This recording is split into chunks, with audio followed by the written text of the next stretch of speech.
Welcome to Nerds at Church, a podcast about nerdery and the Bible. I'm Pastor Kay, and I use pronouns like she and her. And I'm Pastor Emily, and my pronouns are they, them, theirs. In this episode, we'll discuss the third Sunday after Pentecost, also known as Lectionary 11 or Proper 6, which this year falls on June 18th.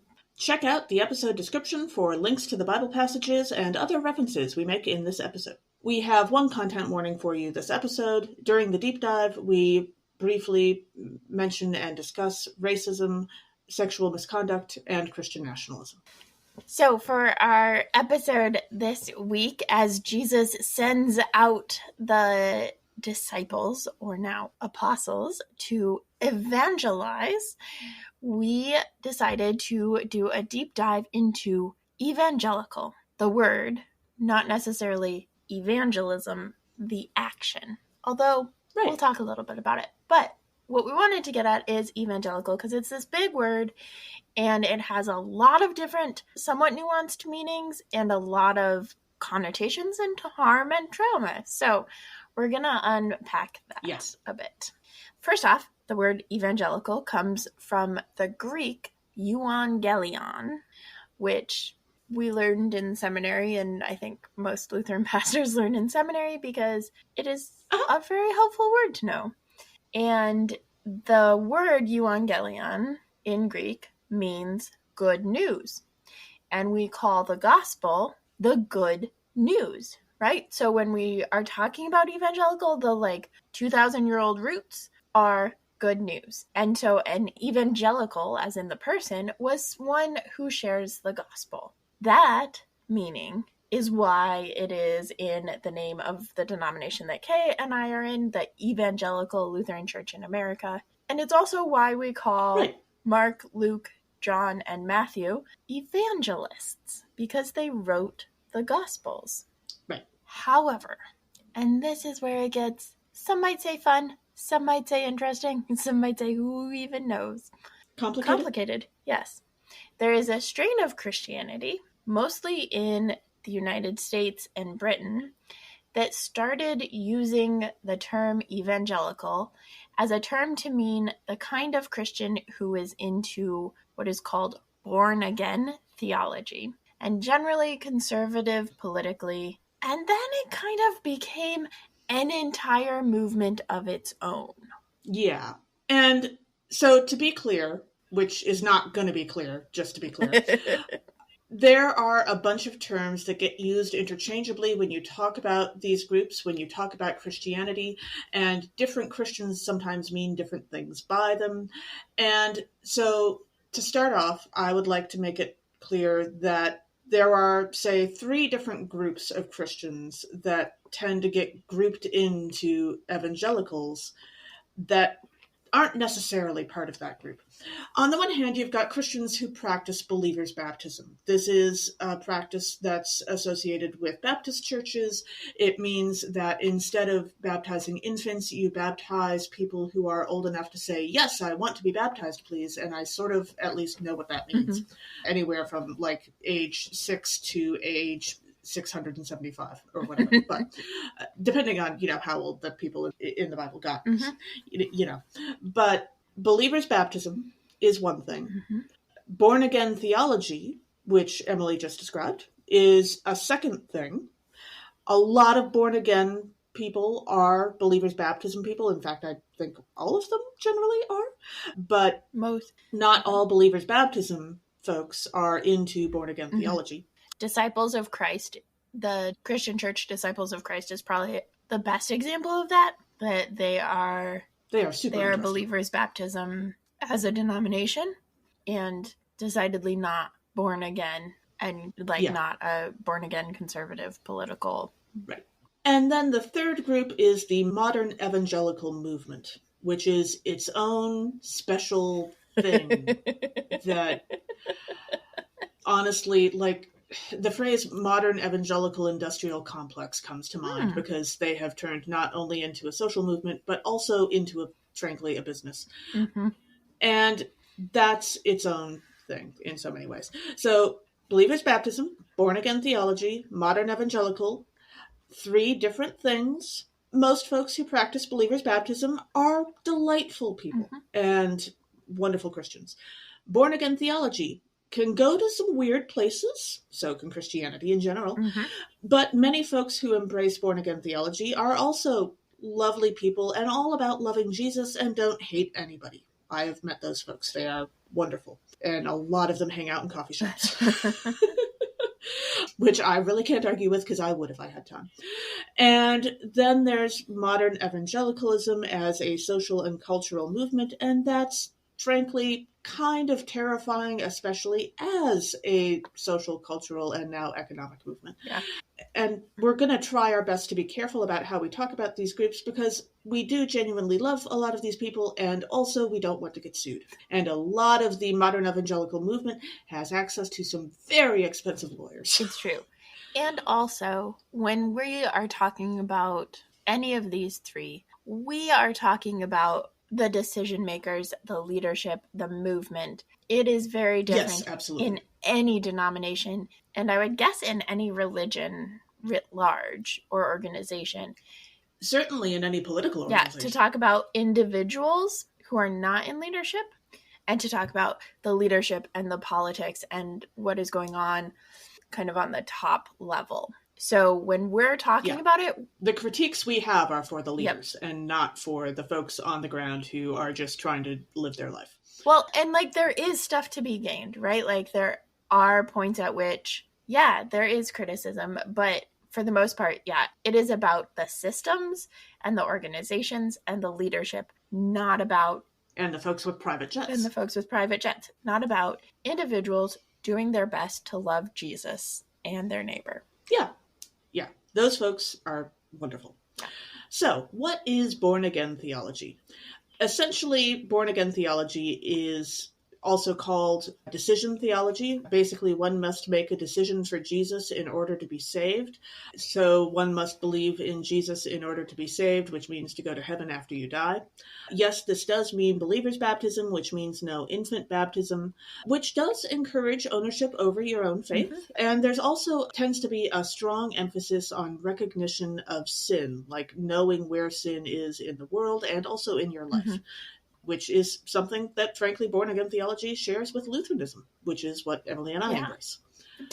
Very different ideas of what sin is. Different ways of going about it. And what to do in response. Well, that too, yes. But yes. Also, a lot of born-again theology has very binary black and white thinking, which doesn't leave a lot of room for kind of gray space. For those who are familiar with Barbara Brown Taylor's Learning to Walk in the Dark, she talks about it as solar spirituality versus a lunar spirituality, which is what she kind of expands on in her book, which I also highly recommend to everybody because it's awesome. Also, they have a tendency toward the prosperity gospel. This is especially the case in evangelicalism, but it is this idea that the more money you give to the church, the more God will bless you with more money, which is not how God works. To be fair, it is remarkably difficult to be a Christian preacher who has a private jet without also being into prosperity gospel, because the prosperity gospel is kind of necessary in order to justify the private jet. Totally not talking about anyone in particular. Again, rather not get sued. Not at all. And there is a space, right? So when we are talking about evangelicals and prosperity gospel and born-again theology and evangelicals, we are talking about a predominantly white movement. There is a space, particularly within Black church culture, that like dressing up and wearing your best is still much more common. And that can also be seen as giving respect to God when you go to worship. It can be seen as giving respect to God, but also there is a like very clear part of that is resistance because of the time period of slavery and the times when people of African descent were not allowed to go to church, were not allowed to have days off, were not given the space or the resources or compensated for their work so they could get the resources to dress up nice. And so there's a space of that is resistance. We are not criticizing that. That is not our critique. Yeah.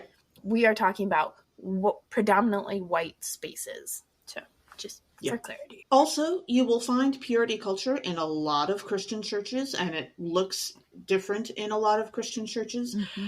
Born-again theology tends to go for purity culture very often in a way that's kind of interesting because it's not about holy behavior directly. It puts a twist on it into being a cultural rebel by embracing purity culture. Rebel against the powerful society around you, which is a great way to get teenagers to embrace anything.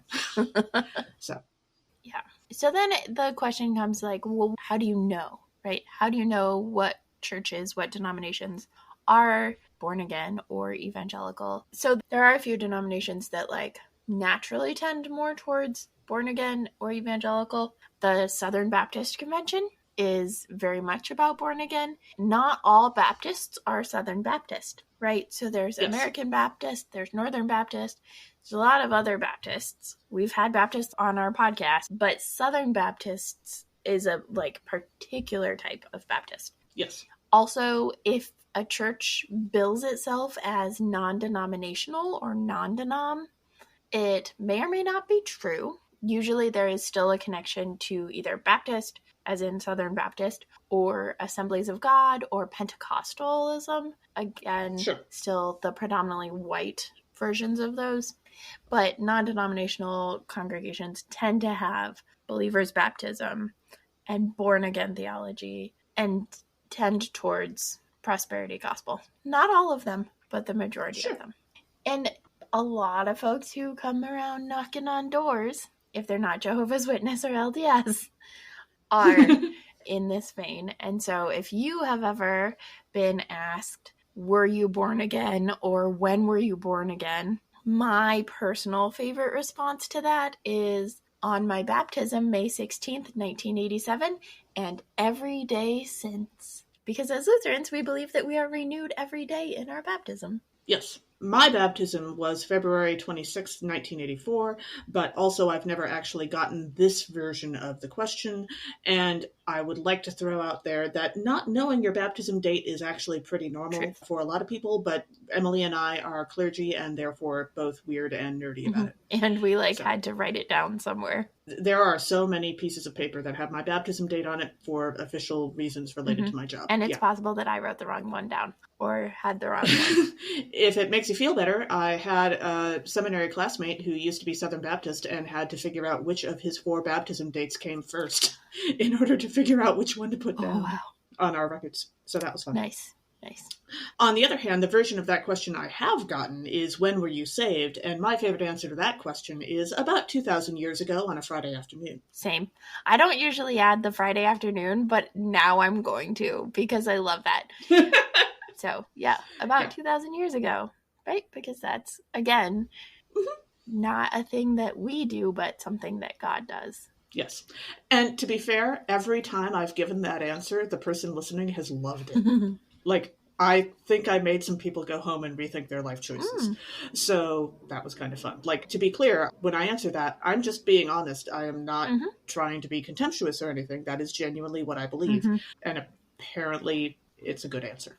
So a lot of mainline churches are so far away from the modern evangelical movement that it is very difficult to recognize what they're doing and how they're doing it as something that we're connected to. And I imagine that the Catholic Church's relationship with the modern evangelical movement, you could probably write 75 books on in an afternoon, if you were actually Catholic, which I'm not. But there are points of connection for an awful lot of us, and being able to see what those are and how you get from A to B, as it were, or from A to Z, how you're going to make that journey, is helpful to a lot of us in order to be able to both identify with and empathize with people who are, say, coming out of that movement or who are currently in it and asking interesting questions and want to talk to us. So, for example, for Lutherans, because again, that's what Emily and I are experts on, our question that would lead us toward the modern evangelical movement would be, what is pietism? Which I'm going to guess that a lot of people don't know how to spell that. It's Pietism, or pietism is about piety, Piety. Pietism is a tradition within Lutheranism that focuses on biblical doctrine, personal piety. Piety is individual religious practice and holiness, and living a holy life. This is the closest that Lutherans tend to come to evangelicalism from our own traditions. If folks go to evangelicalism from Lutheranism, it usually involves leaving Lutheranism. So most of our churches don't resemble that at all. And this is not a super close connection, actually, but it turns out that historically speaking, part of why evangelicalism as it stands now is so foreign to a lot of us is because it took a lot of little threads from different groups and put them together. So if you look at modern evangelicalism today and you look into history, you can start finding bits and pieces of Puritanism and some Presbyterianism and some stuff from the Methodists and from the Baptists and from a bunch of other groups led to what is now the modern evangelical movement in America. So part of that too, if you are thinking about mainline denominations, there's a movement that's like free blank that tends to be more in line with this. So free Lutheran churches as opposed to Evangelical Lutheran Church in America, free Methodists as opposed to United Methodists, that sort of a thing can be frequently an indicator that, okay, this is probably an evangelical. Moving in that direction. So then the question becomes, what makes this strain of Christianity different from others, right? If it's taking little bits and pieces from a lot of other ones, you would think that it'd be like the things that all of them have in common. You'd be wrong. It is actually a very distinct thing. And so we wanted to get into a little bit of like kind of those details, like what is different about it? Yeah. So one thing is that the modern evangelical movement tends to have a kind of unusual twist on the common patriarchy emphasis that you will find in a lot of Christian churches. It's just that it looks different in the modern evangelical movement because plenty of Christian groups over the years have encouraged patriarchy. In fact, like the entire Christian church for thousands of years encouraged patriarchy. We're working Paul's on it. Fanboys did a number. Yeah, absolutely. But historically speaking, that patriarchy looked very different than what the modern evangelical movement is doing with it now. And so when evangelicalism goes for patriarchy, they do it while trying to blend in to modern culture, to contemporary culture, so that they can attract more people, right? So the LDS Church, the Church of Jesus Christ of Latter-day Saints, also known as Mormons, does this a lot. And when I was in Utah, there was a particular way that it was really clear. They would push towards trying to be like mainline Christianity and be like cool and hip and stuff. And when they did it in Utah, it was very much more obvious because of how much Utah is just like covered in so many LDS theology, right? So it was more obvious. They weren't able to be as subtle with it. But so they do like these progressive things. They gave money to the Pride Center and Volunteers of America to do this like youth homeless outreach thing. And then they said anyone whose parents are LGBTQ can't become a member of the church unless they disown their parents when they turn 18, right? So there's like these like pushing towards progressiveness and then pulling away, pushing towards and pulling away, that was obvious to those of us who were not LDS in Utah, but that is a fair amount more subtle within the broader evangelical movement of how far can we push towards being cool and hip without getting rid of our patriarchy, without having to give up our patriarchy, or without people catching on to our patriarchy and how it actually works out. So like one of the examples is church pastors' wives. The senior pastors are pretty much always men,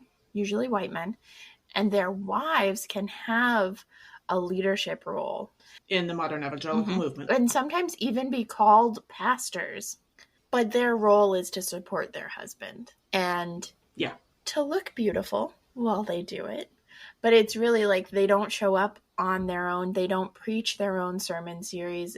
All of that stuff, like, does not happen. They can lead women's groups and teach children, but they have to look pretty while they do it. Whereas the other groups that emphasize patriarchy and Christianity don't tend to emphasize feminine beauty. In fact, a lot of them tend to pointedly try to avoid it because any effort put toward making yourself look more beautiful is usually discouraged enthusiastically. Yes, because then you might tempt the men. Right, back to that whole purity culture thing. And gouging out eyes. Well, they don't do that. No, that's just what Jesus recommends. Yes. Also, in addition to this whole interesting relationship with patriarchal systems, the modern evangelical movement has a kind of weird relationship with pop culture. Again, that whole trying to blend into the larger society in order to attract people. But they tend to embrace some things and reject others in ways that can be kind of confusing and also help them blend in. So one of the most obvious examples is worship and music. When you think about evangelical worship and evangelical music, it is very much what is labeled as contemporary Christian. And Hillsong, for those of you who are familiar with Hillsong churches, is a prime example of this. And that's part of how Hillsong built its brand, was from its music and from using its music. But it is shiny production values for worship. There's stadium stage, big lights, microphones. It feels so cool. I remember going to some stuff where I was like, wow, this is like a rock concert, right? And it's just it's a little creepy. But there's lots of lights, PowerPoint, smoke machines, all of that stuff.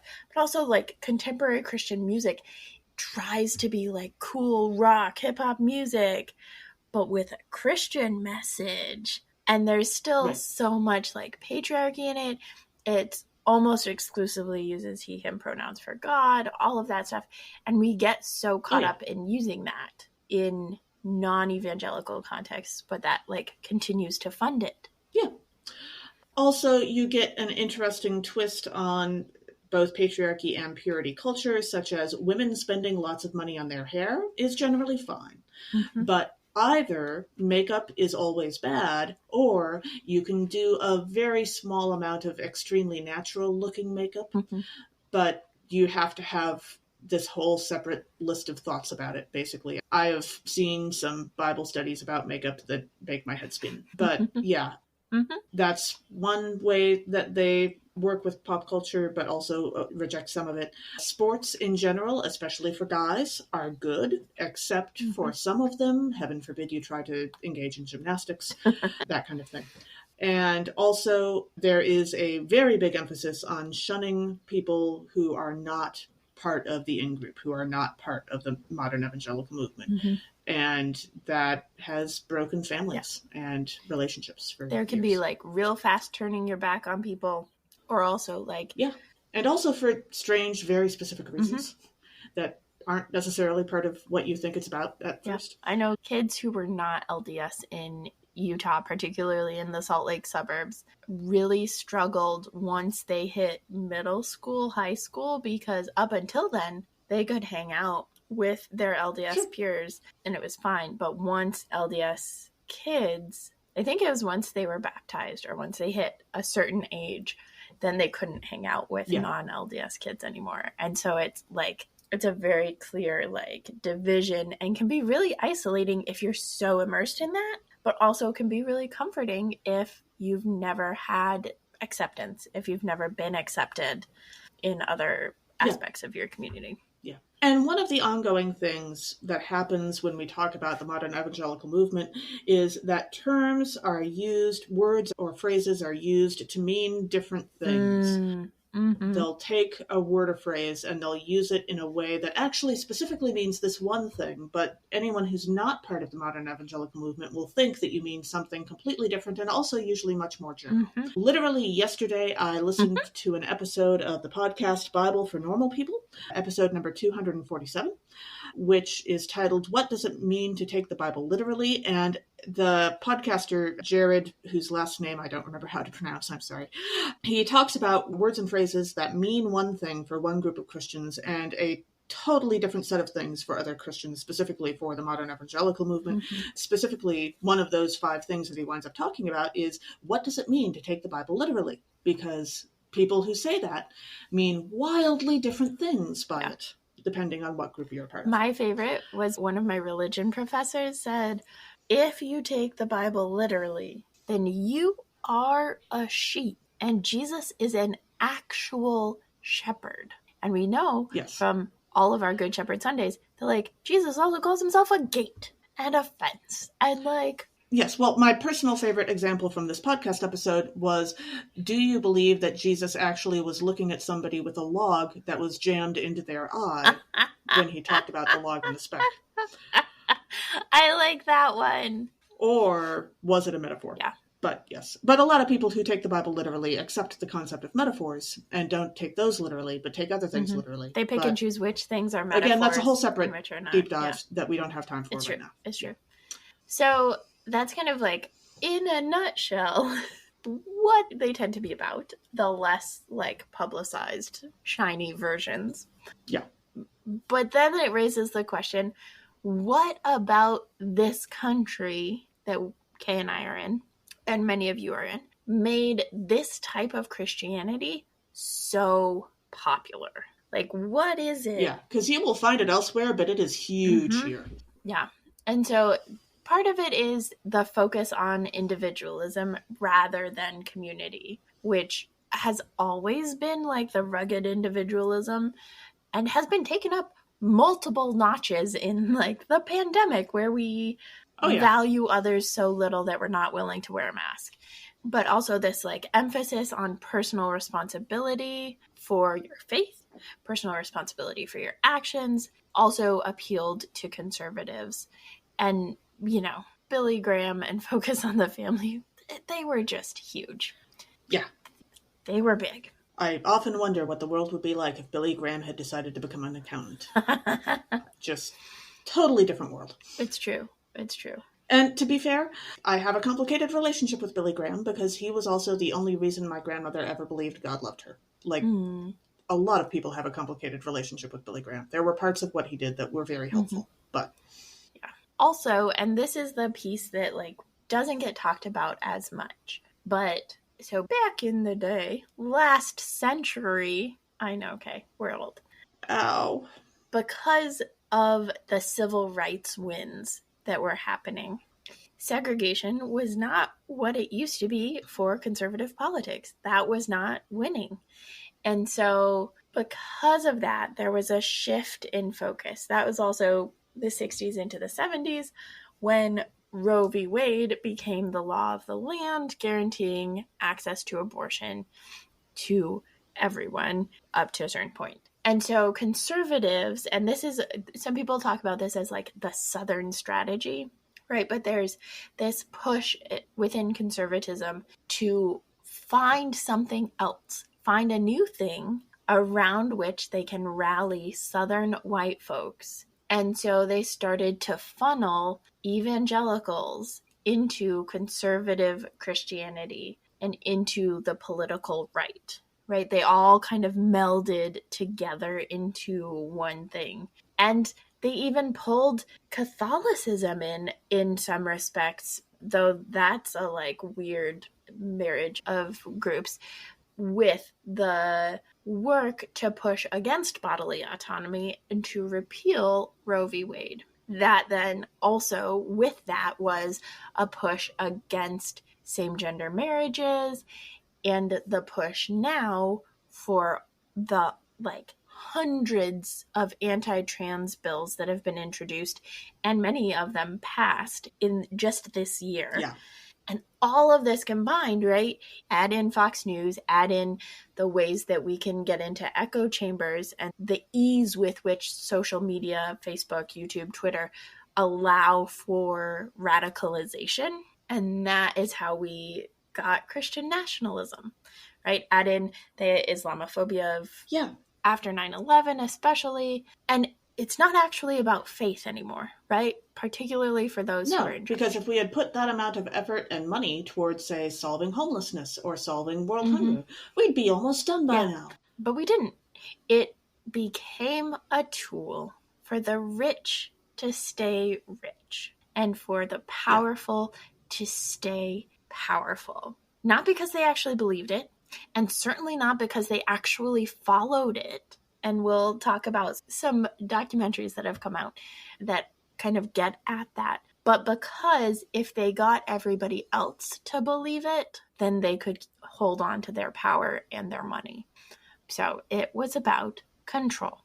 Yeah. The anti-abortion movement is about controlling particularly white cisgender women's bodies and requiring them to have kids, while also they don't really have a problem with sterilizing BIPOC people, Black, Indigenous people of color, especially Black women.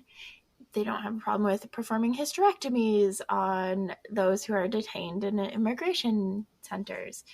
It is a particular thing about control and population and white supremacy and Christian nationalism, white nationalism. And there's a really solid website, and we've talked about it before, but Christians Against Christian Nationalism, that we'll link to, that kind of gets into what is Christian nationalism and why are Christians against it. Why is that not a faithful response to Christianity? Yeah.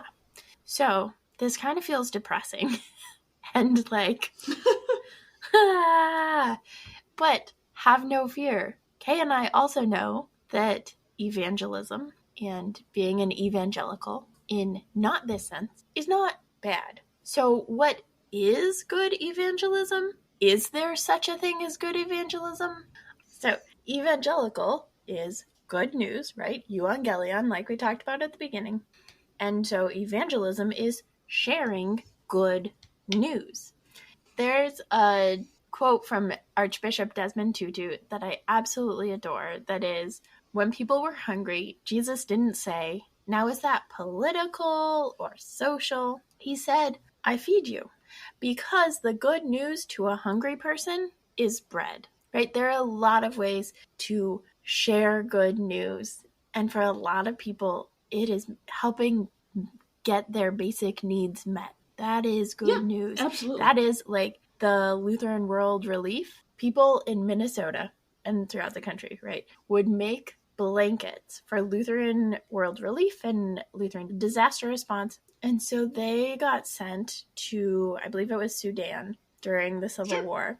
All over the world. All over the world, but particularly the story is from Sudan in the Civil War. And so refugees got these blankets and they said Lutheran on them. And so when they were settled as refugees in the state of Minnesota, they went to the local Lutheran church and started worshiping there because they knew that Lutherans cared about them when they were refugees. And so particularly, I know this from southeastern Minnesota, but I think kind of more largely around Minnesota, it's probably also true. But there are Sudanese and South Sudanese worshiping communities and Lutheran churches because of that. Yeah, absolutely. I am very possibly quoting someone else when I say this. And if I'm quoting someone else, it is probably either my former preaching professor, Professor Sam Geary, or someone that he was quoting. But I could not find this for the life of me. And let's be honest, it took us a little while to figure out that Desmond Tutu said the line that Emily likes. Mm-hmm. But the line I keep coming back to is, if it doesn't sound like good news, you're doing it wrong. Mm-hmm. If you are trying to share the gospel and it does not sound like good news, you're doing it wrong.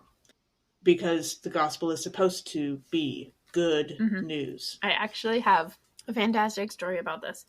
So my best friend received a random text yesterday from somebody she didn't know and somebody who did not actually know her. And wrong numbers are fun. But it was a text, right? So that's like the extra special kind of thing. And the person started out and said, yeah, man, maybe I should have been telling you to get married and have children rather than to burn with passion and lust and just date women and fornicate a long time ago.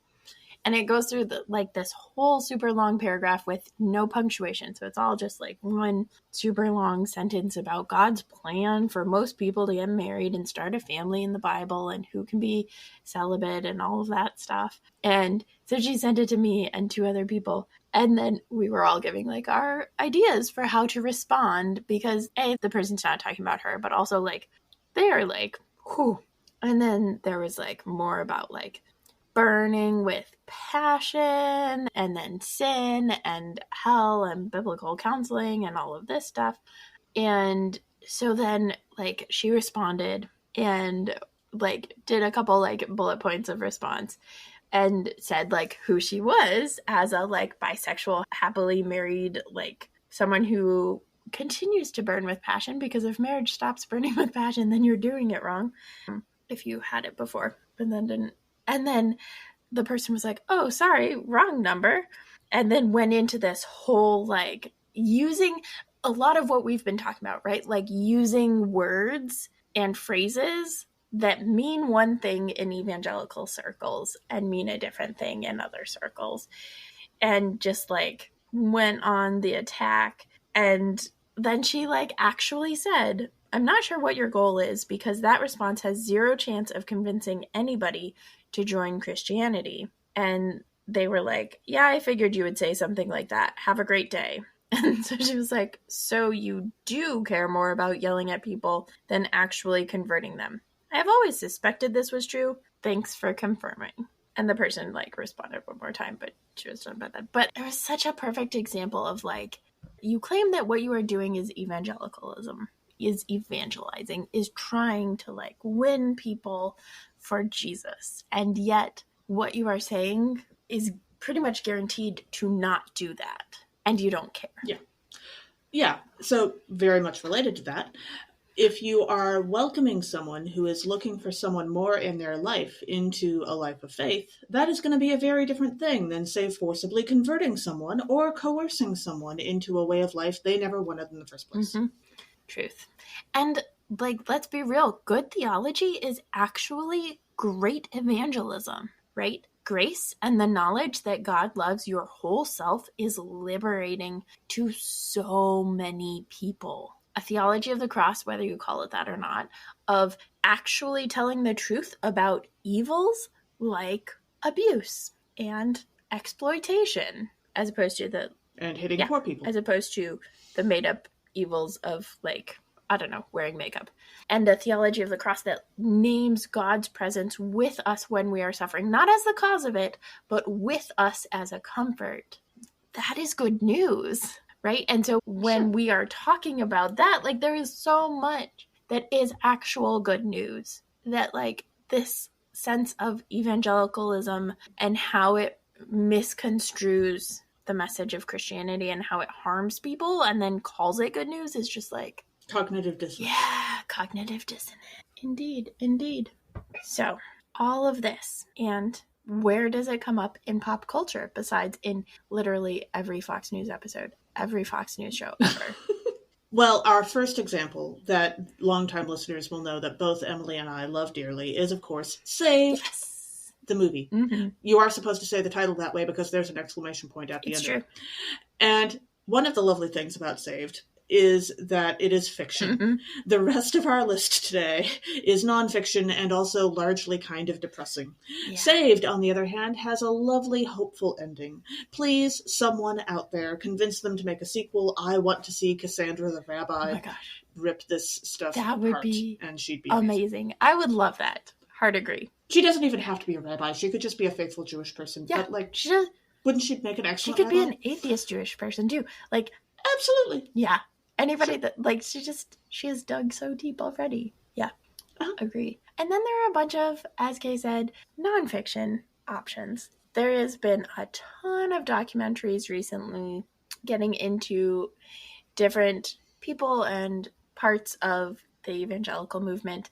So a disclaimer that, like, especially for those of you who are ex-evangelicals, right, have come out of evangelical churches, if you're going to watch any of these, be gentle with yourself. And maybe ask someone who has watched it before to tell you what might worry you in it. Yeah, so be gentle with yourself. Feel free to pause or stop. As Kay said, ask someone who has watched it before and who knows you, right? Who knows what stuff might be difficult, particularly difficult for you. And read some articles about it if you want. Probably don't binge watch it. But, so, that being said, that disclaimer aside, God Forbid, which is streaming on Hulu, is about the Falwells, Jerry Falwell and all of them. And really, that one in particular gets into what I was talking about earlier about the push against bodily autonomy and the shift from segregation to repealing Roe v. Wade and pushing against bodily autonomy and that sort of thing, and that coalescing of the religious right, that's the one that kind of gets most deeply into like those political and background aspects of it. Yeah. Also, which came out just recently, is the Shiny Happy People documentary, which you can find on Amazon Prime. This one is about the Duggars of the 19 Kids and Counting show, and is about the whole movement that basically spawned them and the movement that they have encouraged. It's pretty scary too. I am going to watch it soon. Yeah, I have not yet. I have not watched that one either, but yeah. And then Jesus Camp is a documentary that came out a while ago. I watched it multiple times while I was in college. Our Pride group watched it a couple times, sometimes with our like pastoral discernment group. It is streaming on Hulu, and it is about one particular evangelical summer camp, but kind of this push for evangelical summer camps and homeschooling and the connections to politics and the anti-abortion movement, anti-choice movement, all of that stuff. And if you're interested in just like learning more about it without necessarily watching it because it can be traumatizing, Pace and I over at Horror Nerds at Church did an episode on it to kick off our current season. And we had Ross from the podcast Oh No, Ross and Carrie on with us to talk about it. So I really highly recommend the episode. I think it's a great conversation that also digs into evangelicalism and how it plays out in our country these days. And we will link, of course, in the episode description. And then The Secrets of Hillsong. I just finished watching this because I think it came out like 2 episodes and then 2 more episodes or something. It's streaming on Hulu. It is about the Hillsong group of churches that originated in Australia and the scandals that surround it, both with sexual misconduct and then, as it gets into it later, embezzlement and financial misconduct. So it's really good. The things they did are not good, but the documentary itself is really good and really timely. There's a verdict that's supposed to come out this month about the cover-up for the sexual misconduct. So it is still an ongoing process, even as we speak. Yeah. Then also, I think it came out about a year ago or maybe a little more, there's the podcast called The Rise and Fall of Mars Hill, which is about the church run by Mark Driscoll in Seattle. Mark Driscoll is especially known for being really blunt and graphic about talking about sex and lust, and also being remarkably blunt in essentially accepting physical abuse in heterosexual relationships as maybe not quite normal, but something that doesn't bother him. Ooh. So heads up if you didn't know about that. But it is apparently an excellent podcast. I have heard wonderful things from a number of people who listen to it. I actually sort of watched the whole Mars Hill thing go down the first time around, and I don't know that I'm ready to listen to this yet. But it is apparently an excellent look back and very interesting because Mark Driscoll is trying to make a comeback again. Not the first time. Also, Emily and I both strongly recommend a book by Kristen Dumais called Jesus and John Wayne, which is basically a historical look at the modern evangelical movement, where it came from, and specifically how it grew in America. It is actually about both Jesus and John Wayne, and Billy Graham. Billy Graham shows up a lot. Yeah. And she is a historian. She is not a theologian, and she approaches it that way. And so she's examining it from a history point of view, and she does a fantastic job. Yeah, she was one of the speakers at the Freedom Rising conference that Middle Church in New York put on at the end of April. And so I got to hear her speak about the evangelical movement and the history and like some of the responses that different people had to the book itself, which was fascinating. So, yeah, great. Our first reading for this episode is from Exodus chapter 19, verses 2 through 8a. The Israelites, traveling in the wilderness after escaping slavery in Egypt, arrive at Mount Sinai. God announces through Moses that they will be God's people, and God will make a covenant with them. So one of the themes in this passage is the idea of covenant, right? God is initiating this covenantal relationship with the Israelites, and they're gung-ho about it. And it reminded me actually of The Big Bang Theory and Sheldon's relationship contracts. And he gets a lot of grief, some of which is rightfully so. Like, he's a sexist jerk for a lot of things. But the relationship contract, particularly with Sheldon and Amy, and the ways that they're able to like renegotiate it, I really love, because it actually names explicitly so many things that in relationships we're so averse to talking about explicitly. And it says, no, we're going to talk about and like negotiate how we fall on these different things. Yeah. So as we jump into the verses, in verse 2 we read, "They had journeyed from Rephidim, entered the wilderness of Sinai, and camped in the wilderness. Israel camped there in front of the mountain." So I was not as fond of the TV show Torchwood as I am of the TV show Doctor Who, but they are related. Mm-hmm. But there was a bit in one episode that I really liked, which was from the episode Countryside, in which the character Jack said that humans were the first and only species in the galaxy to have invented camping as a leisure activity. And that was such a fun bit of world building, and actually kind of believable, and actually like speaks to human nature in an interesting way. And so I really appreciated that bit, and this verse made me think That's fantastic. I love it. I would be super interested to see if that actually turns out to be true once we, meet the other living beings of the universe.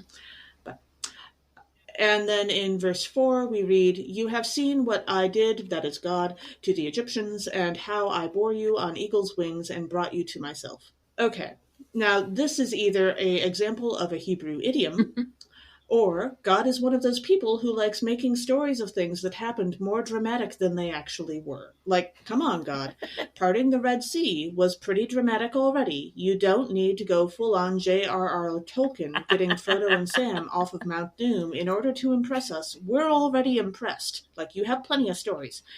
Also, it's probably an idiom. Also, I think eagles are another term for vultures, which I think adds, in that language and culture. Yeah, which adds this like beautiful space of like, I bore you on eagle's wings, I bore you on vulture's wings, and vultures are like known to eat the dead, to take care of the dead. And so this like bearing you away from death, carrying you away from death is really cool.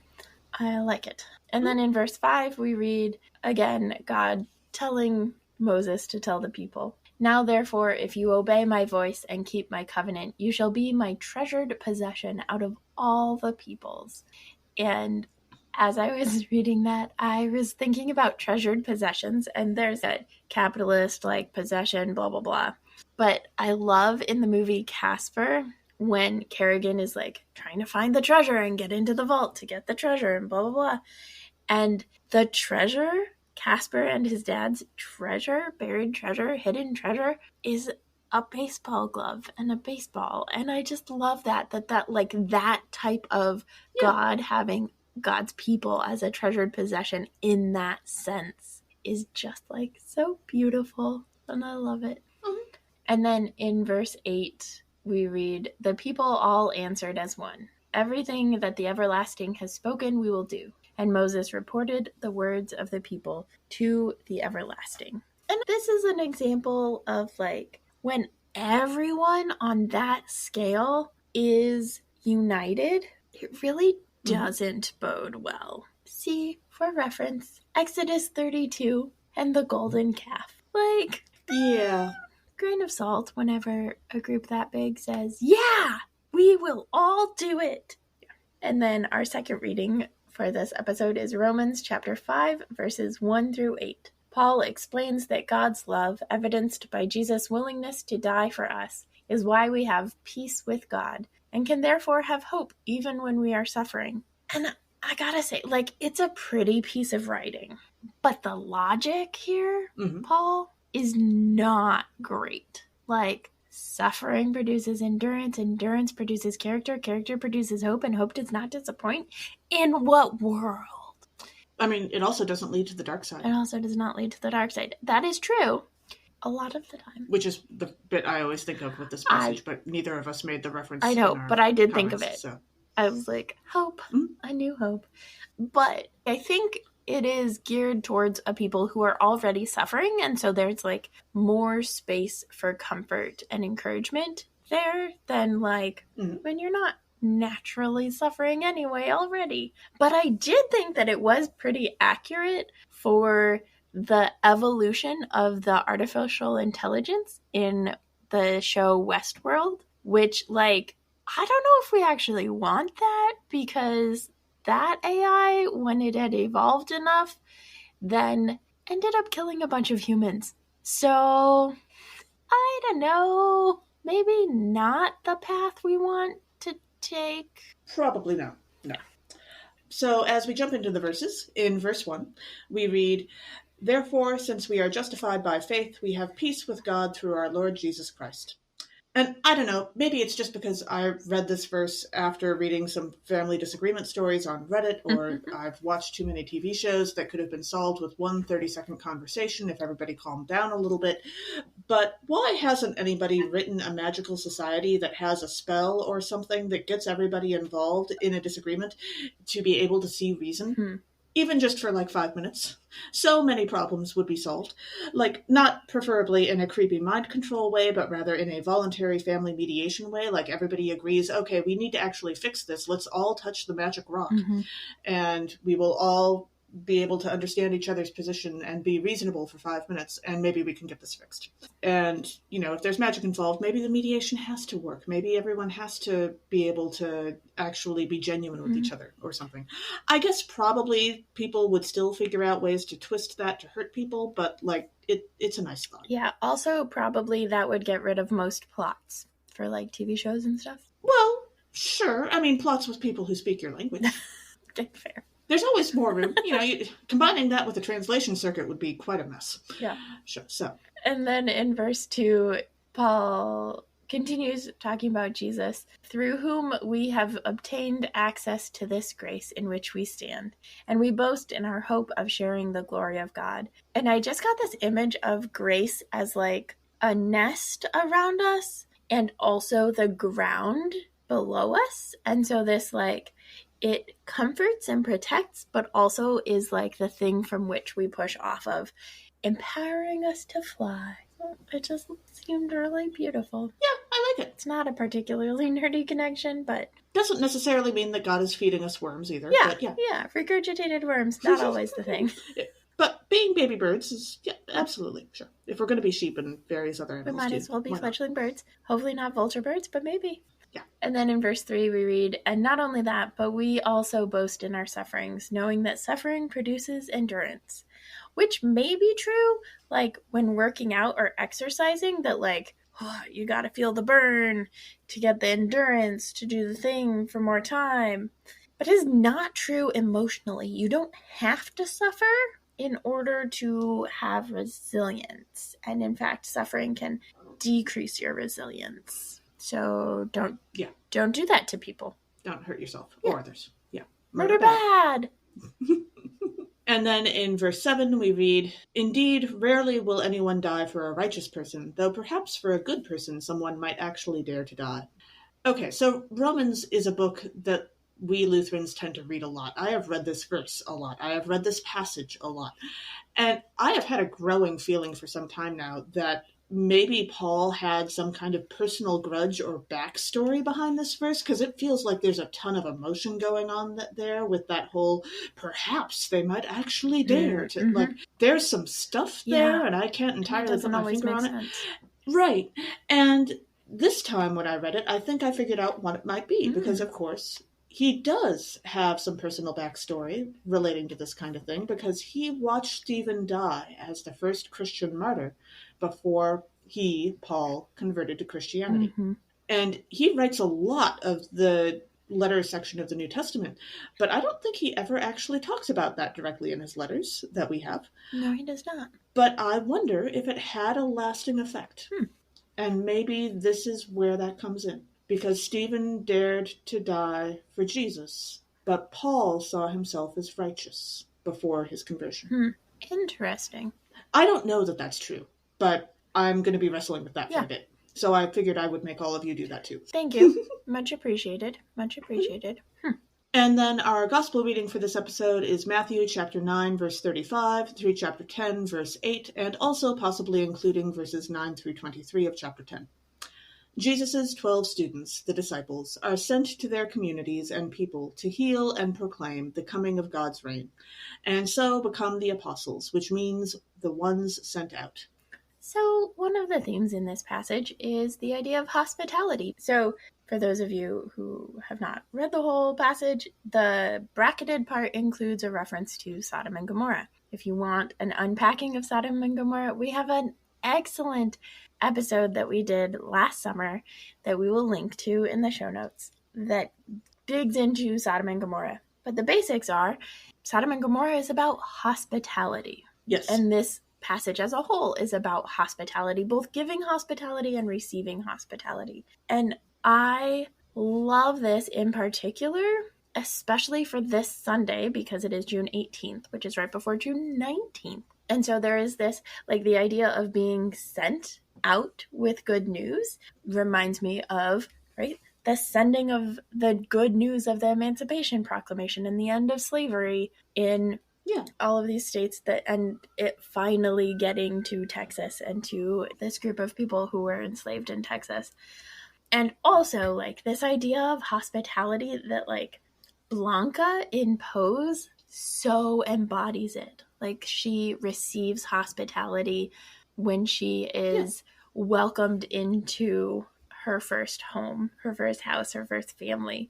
And then with that hospitality, she has the space to give birth to the house of Evangelista and to this new space where she gets to be the one to provide hospitality and just kind of that cycle and that mutuality. And I just love it. Yeah, awesome. So in chapter 9, verse 35, we read, "Then Jesus went about all the cities and villages, teaching in their synagogues and proclaiming the good news of the kingdom, and curing every disease and every sickness."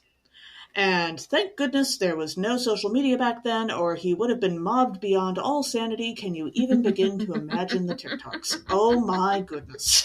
Mm-hmm. Like, part of the way Jesus did things was actually because there was no mass communication. Yeah, because as it was, he was quite popular. Popular enough to inspire people to destroy property. So that would be the paralytic whose friends brought him in through the roof. And then in the next verse, in verse 36, we read, "When Jesus saw the crowds, he had compassion for them because they were harassed and helpless, like sheep without a shepherd."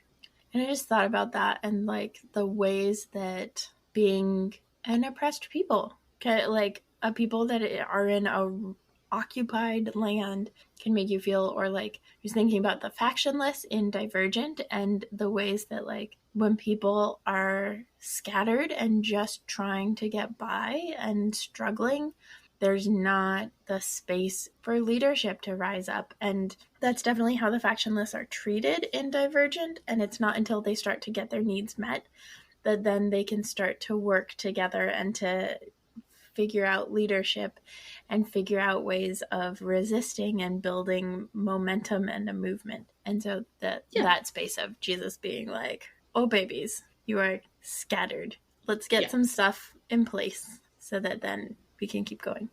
And then in chapter 10, verse 5, we read, "These 12 Jesus sent out with the following instructions: Go nowhere among the Gentiles and enter no town of the Samaritans." And I have to imagine that Jesus gave this instruction particularly, at least partly because this would keep the disciples in the communities that they were already familiar with, where they knew how things worked because this was their culture and they knew the rules for it. They wouldn't have contempt or culture shock with these folks, which would make everything easier. Cultural and that's good for competency. beginners. Yes, exactly. And in Avatar: The Last Airbender, Aang did not head straight for the Fire Nation the moment that he was thawed out. Instead, he started in places that he knew and places that at least had been friendly to him for the most part.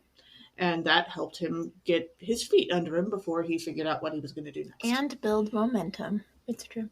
Yes. Yeah. And then in chapter 10, verse 10, we read, Jesus instructs the ones being sent out to take no bag for your journey, or 2 tunics, or sandals, or a staff, for laborers deserve their food. This is your periodic reminder that laborers deserve food. aka pay for their work. That includes pastors and evangelists and preachers, not necessarily enough pay to afford a private jet, but pay. And it includes striking Writers Guild of America workers as well. Yeah. Keep resisting. Absolutely. Mm-hmm. And now, for the segment about which we evangelize the most. By far, let's be honest. Let's make a Muppets musical. Okay? But the good news is that it is actually good news. It's true. Okay, who are you casting? The Muppets are always good It's news. Well, I was thinking about sending out the disciples to become apostles, and I was thinking what Muppet would have to assist Jesus with that, because, like, they have to go to different places, right? And even if they're going in pairs, there's a fair number of them. You have to send them in different directions so they don't, like, constantly bump into each other and judge each other on how they're doing. And so I think Scooter from the Muppets would be excellent at that, because he does the whole stage manager thing. And that is something he'd be really good at, helping them make itineraries and figure out where they're going and figure out how not to accidentally try to evangelize the same town twice, which they might get kind of tired of it, that kind of thing. So I think Scooter would be essential. How about you, Emily? I like that Scooter thing. Yeah. So this is a little bit off, but there's a tweet or something going around that's basically proposing the Muppets play D&D as a movie. Yes, absolutely. And so it starts out and the Muppets are playing D&D, right? But then you follow the journey of the D&D characters. And the D&D characters are played by humans. Yes. But like Miss Piggy is the voice for her character, who is played by The Rock or something, right? Like, yes, and absolutely. It would be fantastic. And I could totally see any Bible story being played out that way, because part of me wants all of the Bible stories to like be D&D anyway, and I love that. Yes. And so now I'm like trying to picture. It would explain so many of the more strange decisions. It's true. Like, I was picturing a couple of weeks ago, I had Pentecost in my head, and I was like, can you imagine the player being like, I'm going to roll for this like language spell or whatever, and the DM being like, comprehend languages. Yep. You don't, or tongues, actually. You don't have that spell. And they're like, I'm going to roll anyway. And then they get a nat 20 and it's like, my God says I do. Yep. Okay. Anyway, so that's where I was like thinking about with this, which doesn't actually give a good, like, casting for this, but if we're focusing on the gospel, because I'm going to go with your gospel. Well, I have totally cast, like, sets from the Muppet Show for the Bible, so I think you're good. It's true. Like, this is... It's true. But also, I think that Fozzie Bear would be one of the best for both giving and receiving hospitality. Like, he's just so gracious about it. I think it would really work. Yeah. Thanks for joining us. Catch us next time when we'll discuss nerdery connections to the scripture readings for the fourth Sunday after Pentecost. This podcast has been produced by us, Kay Rohloff and Emily Ewing. For more fun, check us out on Twitter and Facebook at Nerds at Church, or contact us at nerdsatchurch@gmail.com. Also, if you like what you've heard, rate us or leave us a review on Apple Podcasts, Facebook, Spotify Podcasts, or wherever you catch your podcasts. If you want access to our uncut guest episodes and interviews, live Q&As, and more, support us on Patreon at patreon.com/nerdsatchurch. Definitely cheaper than any of the AV tech equipment needed for contemporary Christian worship. Yeah. Also, let us know on Facebook or Twitter who you would cast for Let's Make a Muppets Musical for this episode. As the ancient Christian said, Pax Vobiscum.